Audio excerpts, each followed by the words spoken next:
sini kami akan menjelaskan tentang New Integrated Marketing Communication.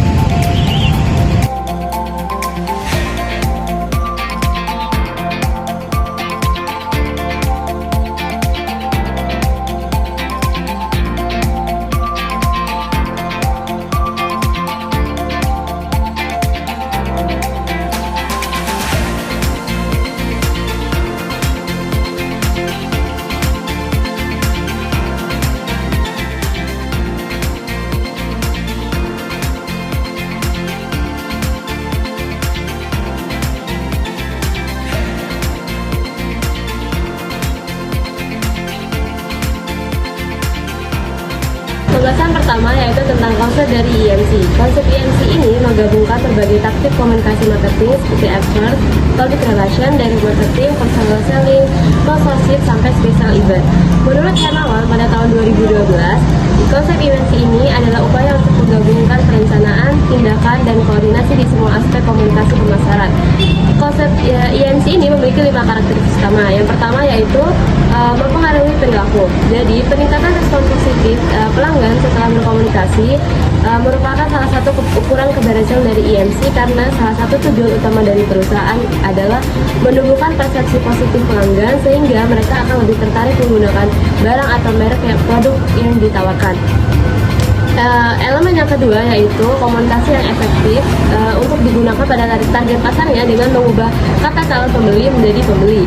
Elemen yang ketiga yaitu menggunakan berbagai media untuk terus berhubungan dengan pelanggan dan menyampaikan keunggulan merek atau produk. Elemen yang keempat yaitu komponen terintegrasi. Jadi seluruh komponen komunikasi marketing itu harus saling berhubungan dan saling mendukung serta saling bekerja sama. Elemen yang terakhir yaitu relasi pelanggan adalah cara untuk membuat pelanggan tetap setia dan terus membeli barang atau produk yang ditawarkan. Selanjutnya mengenai dari elemen EMC. Di sini ada 5. Yang pertama yaitu AdWords. Jadi periklanan tidak hanya bermanfaat untuk memberikan informasi mengenai barang atau jasa dari suatu perusahaan, tapi juga bermanfaat untuk mempengaruhi pelanggan dan calon pelanggan terhadap suatu barang atau jasa. Periklanan ini dapat membantu mengembangkan produk dan meningkatkan penjualan. Periklanan yang dapat dilakukan itu bisa melalui poster, billboard, ataupun brosur dan lain sebagainya. Yang kedua yaitu promosi penjualan. Ini adalah ajakan untuk melakukan pembelian atau transaksi sekarang. Alat promosi penjualan ini dapat membantu perusahaan dalam membuat promosi yang lebih kuat dan lebih efektif. Selanjutnya yaitu public relation dan publicity. Public relation ini berusaha menemukan pemahaman publik yang baik tentang perusahaan sehingga dapat membantu komunikasi pemasaran dari suatu perusahaan. Hal ini dapat dilakukan dengan menjadi suatu sponsor dalam suatu kegiatan tertentu. Untuk publicity-nya ini biasanya menjelaskan tentang perusahaannya, aktivitasnya, dan produknya. Di sini publicity berbeda dengan pelayanan bebas seperti biasanya, karena publicity ini untuk menyebarkan informasi kampanyenya ke media massa itu tanpa dibayar dan tanpa diawasi oleh sponsor. Selanjutnya yang keempat yaitu personal selling. Jadi ini adalah hal yang paling penting dalam komunikasi pemasaran. Di sini personal selling adalah alat yang paling efektif yang membutuhkan biaya untuk tahapan lebih lanjut dalam pembelian barang sehingga dapat membangun preferensi, keyakinan, dan tindakan. Di sini perusahaan bekerja untuk menggunakan 100% mereka untuk menjual barang mereka kepada pelanggan. Selanjutnya yang terakhir yaitu ada direct marketing. Ini adalah jenis promosi menggunakan media yang menghubungkan antara marketer dan konsumen secara langsung. Nah, media ini biasanya dikenal dengan respon langsung media dan memungkinkan untuk komunikasi dua arah. Selanjutnya ada proses EMC, yaitu yang pertama pemeriksaan keadaan, target pasar, dan situasi, yaitu evaluasi data pasarnya untuk mengidentifikasi kelebihan dan kekurangannya. Nah, penemuan area masalah dan solusinya itu berdasarkan analisis kekuatan dan kelemahannya. Yang kedua yaitu penilaian proses komunikasi, yang adalah memeriksa tanggapan si penerima informasi untuk memastikan pencapaian tujuan suatu perusahaannya. Yang ketiga adalah menyusun anggaran, yaitu memilih alokasi dana anggaran itu bisa bottom up atau top down untuk program EMC itu sendiri. Yang keempat yaitu pengembangan program EMC, yaitu membuat inisiatif sendiri dalam komunikasi pemasaran atau dalam program komunikasi pemasaran yang akan dilaksanakan. Yang kelima, menggabungkan dan mempraktikkan IMC, yaitu integritas dengan strategi bawaran pemasaran, yaitu untuk pembuatan iklan, pembelian media, dan pelaksanaan konsep yang telah dirancang. Yang terakhir, yang keenam, observasi, penilaian, dan kontrol kualitas IMC adalah mengevaluasi efektivitas program yang dijalankan sesuai dengan metode yang digunakan, serta melakukan modifikasi sesuai dengan yang terjadi di lapangan atau sesuai dengan perkembangan yang terjadi di lapangan. Selanjutnya, saya akan menjelaskan tentang kelebihan serta kekurangan dari Integrated Marketing Communication. Pertama, kita akan membahas tentang kelebihan dari IMC. IMC ini punya kelebihan, ada 5 kelebihan. Yang pertama, dapat mengkombinasikan berbagai jenis komunikasi. Seperti yang kita tahu bahwa IMC memiliki berbagai taktik komunikasi seperti direct selling, ada advertising, dan juga sebagainya. Hingga sales dapat mendekati konsumen dengan berbagai taktik komunikasi yang sesuai dengan konsumen tersebut. Lalu yang kedua, pendekatan IMC disesuaikan dengan strategi yang sudah direncanakan oleh perusahaan dalam jangka waktu yang pendek dan juga panjang. Hal ini digunakan agar tidak adanya konflik internal dalam perusahaan tersebut. Lalu yang ketiga, salah satu pendekatan yang banyak digunakan oleh perusahaan di Indonesia adalah pendekatan komunikasi IMC. Hal ini dirasa oleh perusahaan bahwa komunikasi ini merupakan komunikasi yang masuk akal dan jelas. Lalu yang keempat, ada semua target pengguna dipertimbangkan. Di mana maksud dari poin ini adalah bahwa perusahaan yang menggunakan pendekatan dengan komunikasi IMC akan memperkirakan seperti apa target dari konsumen yang akan mereka dekati yang sesuai dengan produk dan juga jasa yang mereka tawarkan. Lalu yang terakhir dari kelebihan IMC adalah bahwa pemasaran yang dilakukan oleh perusahaan dengan topik komunikasi ini adalah dengan berbicara secara individu atau tatap mata. Nah, hal ini memberikan kelebihan atau keuntungan bagi kedua belah pihak, dari pihak sales maupun dari pihak customer atau konsumen. Nah, dari pihak sales mereka dapat mendemonstrasikan atau menunjukkan bagaimana barang ataupun jasa yang mereka tawarkan, sehingga mereka dapat lebih meyakinkan konsumen terkait dengan barang yang mereka tawarkan tersebut. Nah, dari pihak konsumen dapat melihat secara langsung seperti apa kualitas dari barang ataupun jasa yang ditawarkan oleh sales tersebut, hingga mereka dapat yakin atau bisa melihat dengan sendiri bagaimana produk tersebut secara langsung. Nah, selain dari kelebihan tersebut, IMC ini memiliki hambatan atau tantangan yang ada di dalam penerapannya. Yang pertama adalah konsistensi pesan.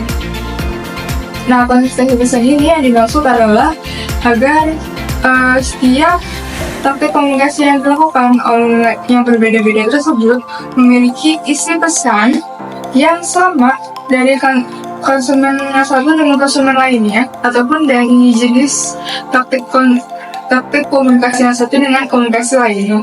Hal ini untuk memberikan citra yang baik kepada konsumen. Kalau misalnya ada ketidakkonsistenan pesan atau informasi yang ada di pendekatan komunikasi tersebut, maka hal tersebut dapat merusak citra dan juga dapat mengurangi keminatan konsumen dalam membeli produk tersebut di lain waktu. Lalu yang kedua, ada integrasi internal. Seperti yang kita tahu, di sebuah perusahaan pasti ada departemen-departemen yang menaungi yang ada di sebuah perusahaan tersebut. Nah, apalagi di departemen pemasaran itu ada terdiri dari misalnya pemasaran secara langsung, atau departemen iklan, humas, dan juga hal sebagainya. Nah, departemen-departemen tersebut perlu diintegrasikan agar mereka dapat berkomunikasi serta berkoordinasi dengan baik sehingga dapat melakukan strategi yang sudah direncanakan oleh perusahaan dengan sebaik mungkin. Yang ketiga, ada munculnya perkembangan iptek. Nah, IMC ini merupakan pendekatan komunikasi yang seperti yang sudah saya jelaskan merupakan pendekatan komunikasi yang cenderung harus bertatap muka langsung ataupun dengan bicara satu sama lain secara individu. Nah, tapi sekarang ini kan sudah ada perkembangan teknologi ya, jadi pemasaran tidak hanya dilakukan oleh dari door to door atau secara langsung, tapi juga bisa memanfaatkan teknologi yang ada.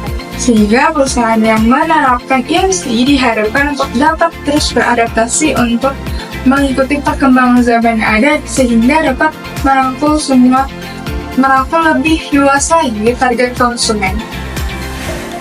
New IMC atau New Integrated Marketing Communication, di mana komunikasi pemasaran terpadu baru merupakan pendekatan pemasaran holistik yang mempertimbangkan strategi pemasaran yang dalam konteksnya jauh lebih luas dari tujuan organisasi serta pemeliharaan dan juga pengembangan bisnis. Di mana pada New IMC ini periklanan, pemasaran, hubungan masyarakat, media sosial dan juga analisis konsumen menjadi satu bagian atau menjadi satu tim dalam suatu organisasi. Untuk yang pertama yaitu upgrading pengertian pemasaran, di mana pada dasarnya New IMC ini merupakan gabungan dari IMC dan juga adanya media sosial. New IMC dan juga IMC itu sama-sama bertujuan untuk meningkatkan kesadaran akan suatu merek, di mana pada akhirnya akan meningkatkan dan juga mempertahankan loyalitas konsumen. Dapat didatangi dengan semakin meningkatnya juga pengguna internet. Nah, dalam fenomena semakin meningkatnya pengguna internet ini, terdapat ketenaran media sosial di dalamnya, dan sosial media dinilai sebagai tren baru di kalangan dunia marketing. Maka New IMC itu mengalami upgrading pengertian pemasaran yang dimana pada awalnya itu bersifat massal menjadi terfokus, dimana massal yang dimaksud adalah masyarakat menerima pesan ataupun informasi ataupun iklan yang tidak sesuai dengan kebutuhannya atau tidak sesuai dengan preferensinya. Dan sedangkan pesan yang terfokus yaitu memfokuskan pesan dan strategi pemasaran pada segmen pasar atau target pasar yang lebih spesifik.